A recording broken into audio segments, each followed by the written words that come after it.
Hello everyone, আসসালামু আলাইকুম। This is moms blog and cooking চ্যানেলে স্বাগতম। আশা করি সবাই ভালো আছেন, সুস্থ আছেন। আমি আলহামদুলিল্লাহ আপনাদের দয়ায় ভালো আছি, সুস্থ আছি। দেশের বাইরে যে প্রান্ত থেকে আজকে আমার ভিডিওটি দেখছেন বা দেখবেন, সবাইকে অসংখ্য ধন্যবাদ জানিয়ে শুরু করছি আমার ছোট্ট একটি ভিডিও। তো এই ভিডিওটি কেমন লাগলো অবশ্যই কমেন্টের মাধ্যমে জানাতে একদমই ভুলবেন না। তো এই তো আজকে খুব সহজ উপায়ে আমি ছোলা ভুনা করব। ঘরে থাকা কিছু উপকরণ দিয়ে আপনি বানিয়ে নিতে পারেন একেবারে দোকানের মতনই পারফেক্ট একটা ছোলা ভুনা।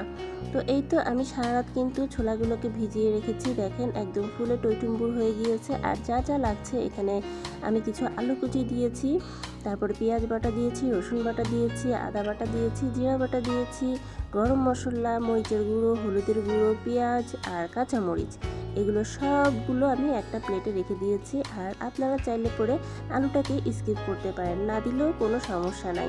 তো দিলে কিন্তু একটু খেতে ভালো লাগে, একদম মনে হয় একদম রমজান মাসের যে ছোলা ভুনাটা আমরা বাসায় বসে খাই ঠিক সেরকম।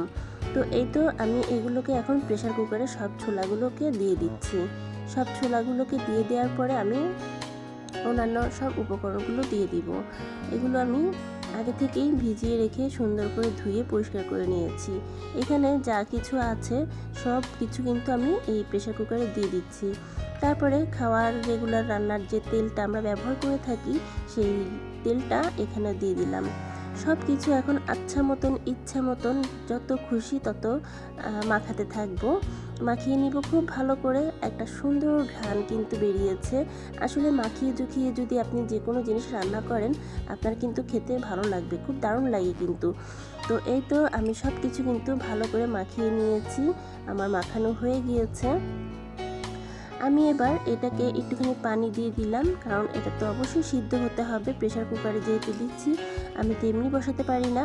তো এই জন্য যতটুকু প্রয়োজন আমার অতটুকু পানি দিয়ে আমি সিদ্ধ করে নিয়েছি। এই তো ফাইনালি আমার ছোলা ভুনা হয়ে গিয়েছে। কেমন হয়েছে অবশ্যই কমেন্টের মাধ্যমে জানাতে একদমই ভুলবেন না। খুব সহজভাবেই কিন্তু আমি দেখানোর চেষ্টা করেছি। আপনারা চাইলে এলাচ, দারচিনি, তেজপাতা দিতে পারেন। আমি এখানে দিইনি, কারণ আমার ঘরে কিন্তু এগুলো চলে না। তো আমি গরম মশলাটাই অ্যাড করেছি। এই খাবারটি পছন্দ করে না এমন কোনো লোক খুঁজে পাওয়া যাবে না। যার সামনে এভাবে তুলে ধরবেন সেই কিন্তু গাপগুপ করে সব একদম এক নিমেষেই শেষ করে দিবে। আমি খুব সহজভাবে এবং সহজ কিছু উপকরণ দিয়ে এভাবে বানিয়ে নিয়েছি।